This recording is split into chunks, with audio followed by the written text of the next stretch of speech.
Welcome back to Ethereal Aeons Activation. Lesly Damai here. I decided to just have this video be my voice. I'm currently, really cozy in my space, and I wanted to invite you in. Today, I want to remind you that you are the star of your reality. You are the star of the movie, of the scripted simulation. And when you are the star, the main lead, the one that the movie revolves around, there are going to be many other people trying to be in your film, trying to be in your show, trying to be in one of your scenes. When you know that we are living in a simulated reality, that we are inside a computer, when you know that there's so much more to your environment and your own reality than what meets the eye, your codes change within you. And the codes that run through your holographic being, through your holographic reality, are noted by the rest of the simulation. Hence, again, the rise of the gang stalking we see, because now there are fewer of us here, because sparks of spirit that were once here have fallen dormant after the last few years of, the V and the increase of brainwashing and what I believe, an increase of the replications that are going on in our realities. Also, in my belief, parallel realities colliding into our own. And so suddenly the world seems a lot different, and you seem different to the world. So just a reminder to continue protecting whom you let into your reality. A reminder to protect what you let into your energetic field, what you're consuming. Not talking about food. What you consume through all your senses. And how much time do you spend increasing your senses and going beyond just your senses and the limited light spectrum we have availability in this reality? How do you continue to chisel away at the Maya and learn to live beyond the programming? Another type of phenomena I'm encountering are, and I've talked about this already, but I have a new spin to it. Okay, so we're constantly evolving, constantly decoding.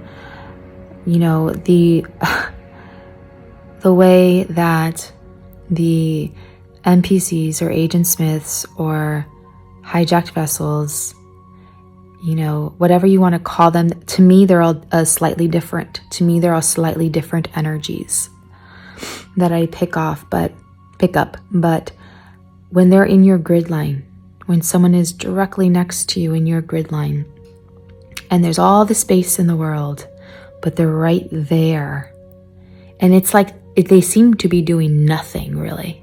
They seem to be pretending like they're trying to do something, but nothing's actually happening. And so these people, they look like zombies, essentially. And for myself, since I really stick to my environment and I work from home, I spend a lot of time in nature, I don't drive around, none of this, the system can still try to find ways to get up in your grid lines. So what happens sometimes is simply by opening a window, stepping outside, there's going to be someone on your grid line. And you can't make this up anymore. You really cannot make this up. The way it happens, it's like clockwork. And we are in a loop in this reality. Some people's loops are a lot shorter than others. You must know your patterns and cycles, triggers and behaviors, because if not, you will end up being like the rest of them, stuck in a loop. Now, it may not be as apparent for you because your loop your loop cycle might be longer. You know, maybe you loop every few years, while someone else might loop, you know, every couple months, every couple weeks. This is how we see certain people always fall off the bandwagon with certain things. This is how we see people always saying, man, it always seems like this time of the year, I'm a lot more productive. I get things done. I lose weight. And then all of a sudden you see them back into their old reality again. And it doesn't necessarily always have to be a bad reality, but the problem with these loops that we are on is that it doesn't permit for growth beyond the physical construct of this reality. So we loop every day. No one is really free from this. We get up, we go to the bathroom. You do your thing in the toilet. You wash your hands, you brush your teeth, you get your coffee. People, we are in a loop. We are in a loop.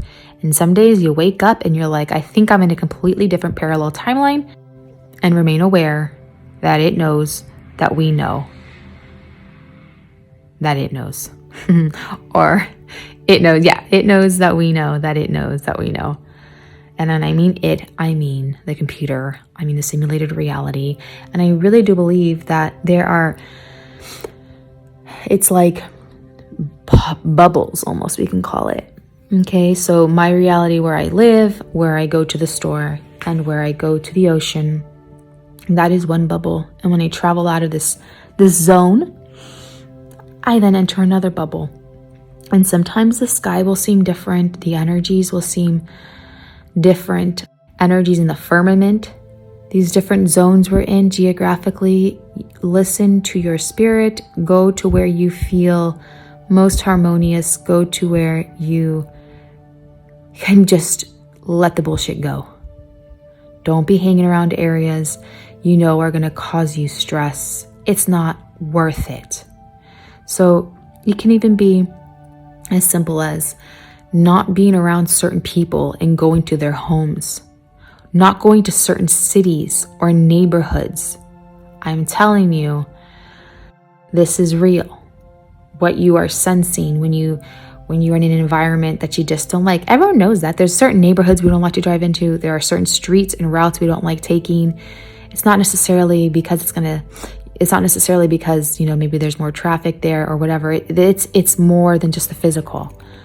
So that's something else to pick up on as well. I just completely refuse to put myself in environments that I know try to suppress my energy, where I know I will get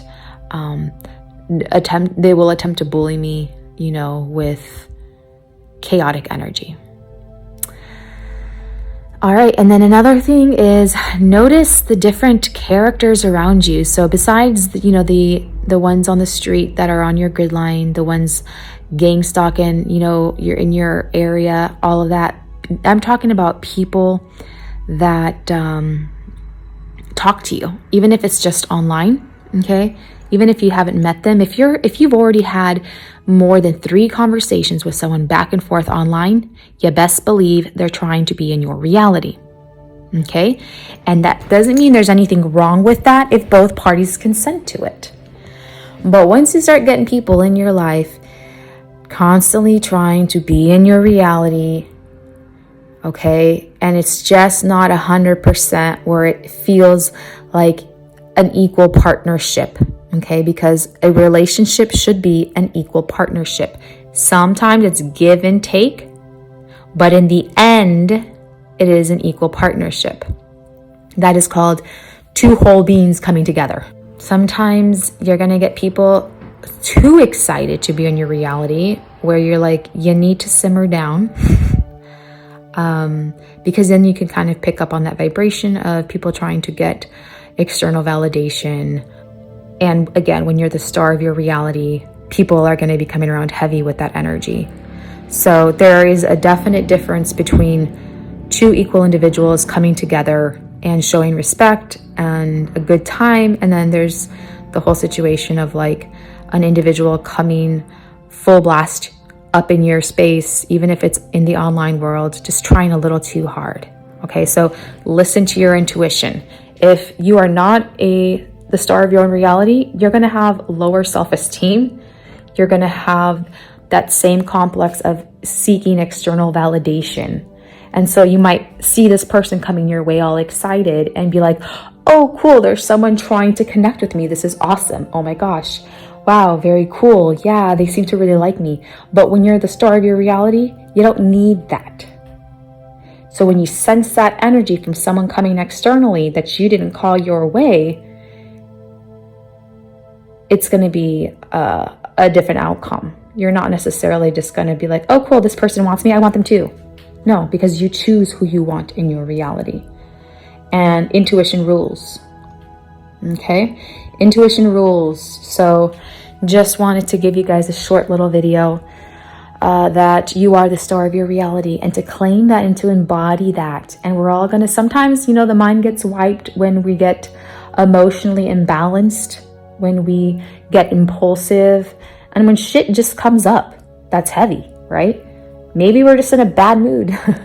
We're going to, at that moment, forget that we're the star of our reality and that we can really alchemize anything, and that we can choose not to accept the poison. This also goes hand in hand with my video, Don't Be Food to the Archons. So you can check that video out as well. I'll have it down here below. My loves, thank you so much for listening. Keep being that star of your reality. Don't you fall off your pedestal, because you deserve to be on that pedestal. Okay? You deserve to love yourself the most, to be your biggest cheerleader, and to not let anyone gaslight you, and to know that when you're sensing these people around you, it's real. Okay? Because you're awake to the scripted reality. I have my live ritual 2 days from now. I'm pretty sure I'm going to post this up today. So it's on Tuesday, this coming Tuesday, September the 13th, 6:30 Central Standard Time. We are hosting a live reality creation ritual inside the School of Mysticism. I'm going to guide you through this ritual. We are going to create talismans so you can carry that with you. We're going to energize it. We're going to do candle magic. We're going to do sigil magic. And I'm really excited about this ritual. I cannot wait to really just increase the magical energy in our reality together. Sending you guys so much love. Go to my description to buy your ticket. It's $35. It's going to be about an hour and a half, and you will have the replay available, which is going to be incredible. So you can continue your magic at home and continue energizing your manifestations. Love you guys so much. Talk to you soon.